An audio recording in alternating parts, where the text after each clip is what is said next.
Bismillahirrahmanirrahim. Fadal.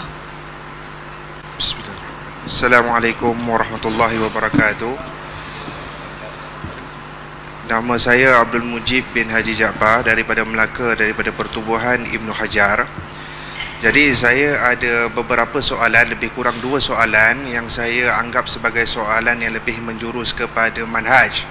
Seperti mana yang kita lihat hari ini, dalam manhaj salafus salih kita, di mana budaya ataupun perkara seperti takzir yang berlaku di antara kalangan ulama dan juga asatizah, begitu juga melibatkan golongan-golongan kibaril ulama kita di dalam dunia sunnah. Di sini soalan saya, adakah dia ada satu budaya sunnah ataupun memang daripada disiplin ilmu sunnahnya begitu, ataupun dia adalah konsep agama? Jadi persoalan saya tu, saya perlukan pencerahan secara justifikasi. Dan itu saja soalan saya. Terima kasih. Silakan Ustaz Firanda bagi komentar.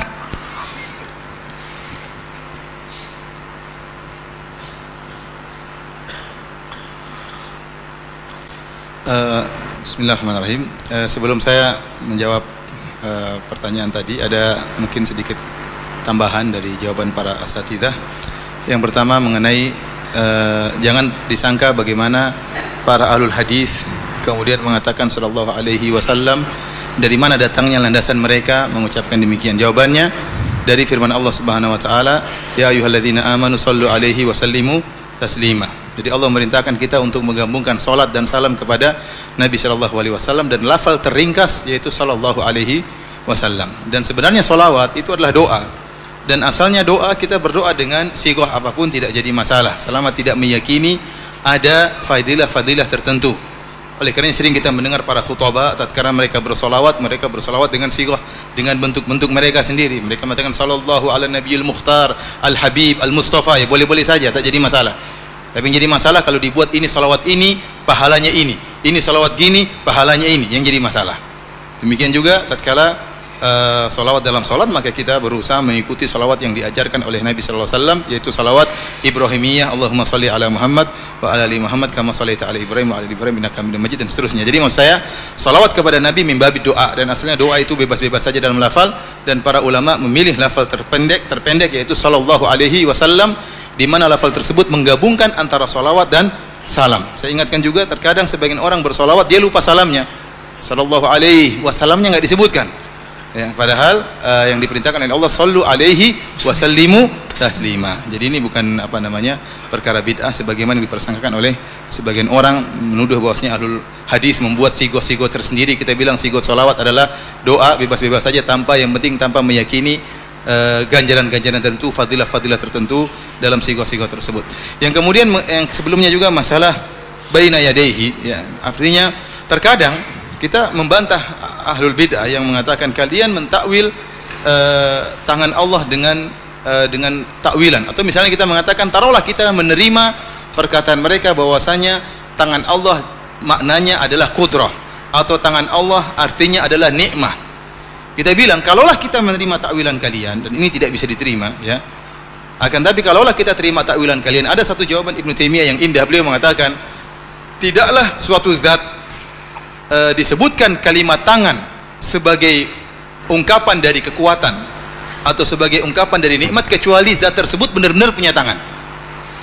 Saya ulangi, ada satu zat tidaklah kita menggunakan tangan dia sebagai ungkapan untuk kekuatan atau nikmat kecuali benda itu benar-benar punya tangan. Kalau tidak punya tangan tidak nyambung, ya. Kalau tidak punya tangan tidak nyambung. Justru tatkala Anda mentakwilkan tangan dengan kekuatan, tangan dengan nikmat, berarti menunjukkan Anda meyakini Allah itu punya tangan. Karena tidak bisa untuk menjadikan suatu benda tangan sebagai ungkapan dari kekuatannya kecuali benda itu benar-benar punya tangan. Adapun mengenai tahdzir-tahdziran, ya, ini fitnah yang memang melanda dakwah, terutama dakwah sunnah. Kalau kita di tanah air Indonesia, Ustaz Abu Ihsan lebih paham karena beliau guru saya, ya, dan beliau lebih melanglang buana dan lebih berpengalaman menghadapi tahdzir-tahdziran, dan beliau juga sudah sering ditahdzir.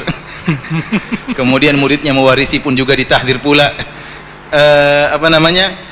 sebenarnya ini karena timbul atas kejahilan terhadap masalah khilafiyah. Ada masalah-masalah khilafiyah ijtihadiyah yang tidak boleh dipermasalahkan. Yang tidak boleh dipermasalahkan kemudian dijadikan ajang untuk berseteru, karena khilaf tidak mungkin dihindari. Ya ikhwan, ada seorang ibu melahirkan 2 orang anak kembar. Apakah sama terus perbuatannya? Ini dari kembar, dari ayah yang sama, dari lubang yang sama. Mohon maaf, sifatnya pun beda. Satunya suka yang begini, satunya suka begini. Satunya suka asin, satunya suka manis. Padahal sama-sama dari orang tua yang sama, kembar lagi. Apalagi kalau saya dan kamu, bisa jadi sangat berbeda. Tetapi ada khilaf-khilaf yang kita harus toleransi, dan ini manhaj Ahlus Sunnah.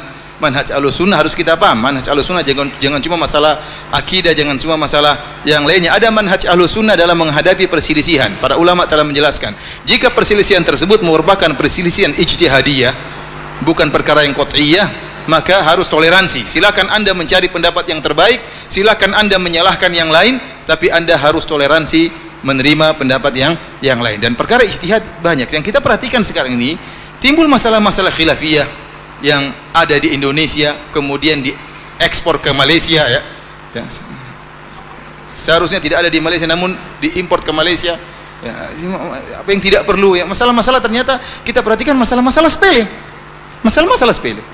Permasalahan khilaf di Indonesia yang bertahun-tahun lamanya gara-gara apa? Masalah dana. Ada dana dari Yayasan Ihya'ut Turath dari Kuwait diberikan kepada suatu yayasan di tanah air kita Indonesia. Sebagian guru-guru kita mengambil untuk bangun pondok, maka ditahdzirlah yang mengambil yayasan dana ini. Ini dana tidak boleh diambil, ini Ihya'ut Turath ahlul bid'ah. Barang siapa yang mengambil dana tersebut dia menjadi ahlul bid'ah. Barang siapa yang tidak mentahdzir juga ahlul bid'ah. Jadi multi level marketing. Yang tidak mentahdzir jadi ahlul bid'ah, yang jalan sama dia jadi ahlul bid'ah. Dibuatlah daftar berdasarkan link-link yang berhubungan dengan jadi ahlul bid'ah. Padahal kalau kita lihat masalah ulama khilafiyah, masalah dana, jangankan dana dari ahlul bid'ah, dana dari orang kafir pun boleh kita terima.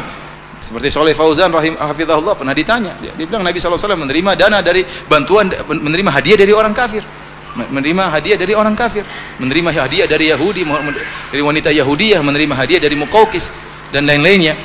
Oleh karenanya permasalahan khilafiyah ini kalau kita jadikan masalah tidak akan pernah selesai, kita ribut. Contoh lagi, mereka ribut dalam pembuatan yayasan. Ada yang bilang yayasan bid'ah, ada yang bilang tidak, jadi khilaf, jadi ribut. Bahkan yang lebih daripada ini, belajar dengan menggunakan kelas tidak boleh. Di zaman Nabi tidak pakai kelas. Oh iya, seperti tadi, hotel pun tak boleh. Tadi tanya, ini bid'ah, ini apa convention ini? Karena di zaman Nabi tidak ada hotel. Memang tidak ada hotel di zaman Nabi. Ya, artinya beda antara sarana dengan tujuan. Sarana banyak, mikrofon, kemudian seminar, ini sarana, metode, tidak jadi masalah. Yang jadi masalah tujuan ente berdakwah, bagaimana caranya? Apa tujuan ente berdakwah? Mendakwakan tauhid atau bukan? Itu jadi masalah. Tetapi dengan metode menggunakan seminar, menggunakan buku, menggunakan mikrofon, menggunakan radio, menggunakan dialog, ini tak jadi masalah, ya. Ini perkara kembali kepada masing-masing. Selama yang didakwakan adalah hak, maka jadi Ustaz Fadlan mengatakan saya dengar yang apa yang disampaikan benar. Beda kalau yang disampaikan bid'ah. Adapun cara menyampaikan, ini masalah kembali masing-masing, silakan. Ini masalah sarana, dan sarana bebas-bebas saja selama tidak menyelisihi syariat. Karena saya katakan sebenarnya sumber permasalahan gara-gara teman-teman tidak dewasa dalam menghadapi masalah khilafiyah. Kemudian yang kedua, ta'assub kepada salah seorang syekh atau ulama dan meninggalkan ulama yang lain. Ya ikhwan, ulama banyak di dunia ini, ulama banyak. Di Arab Saudi banyak ulama, di Pakistan juga mungkin ada ulama, ya. Di negara Yaman juga ada ulama, di Mesir juga ada ulama. Jangan kita jadikan agama kita cuma satu ulama, seakan-akan dia maksum. Dia ini bukan nabi, bisa salah, bisa benar, ya. Apalagi kemudian banyak ulama yang menyelisihi dia. Maka kemudian bagaimana kita gantungan agama kita sama dia? Oleh karenanya saya bilang, kalau belajar dari guru yang banyak.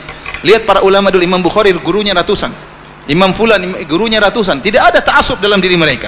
Tapi kalau gurunya cuma satu, ini saja, yang lain kayaknya semua sesat, cuma dia yang benar. Karena tidak pernah keluar, tidak pernah melihat pendapat yang lain, tidak pernah menelaah pendapat yang lain.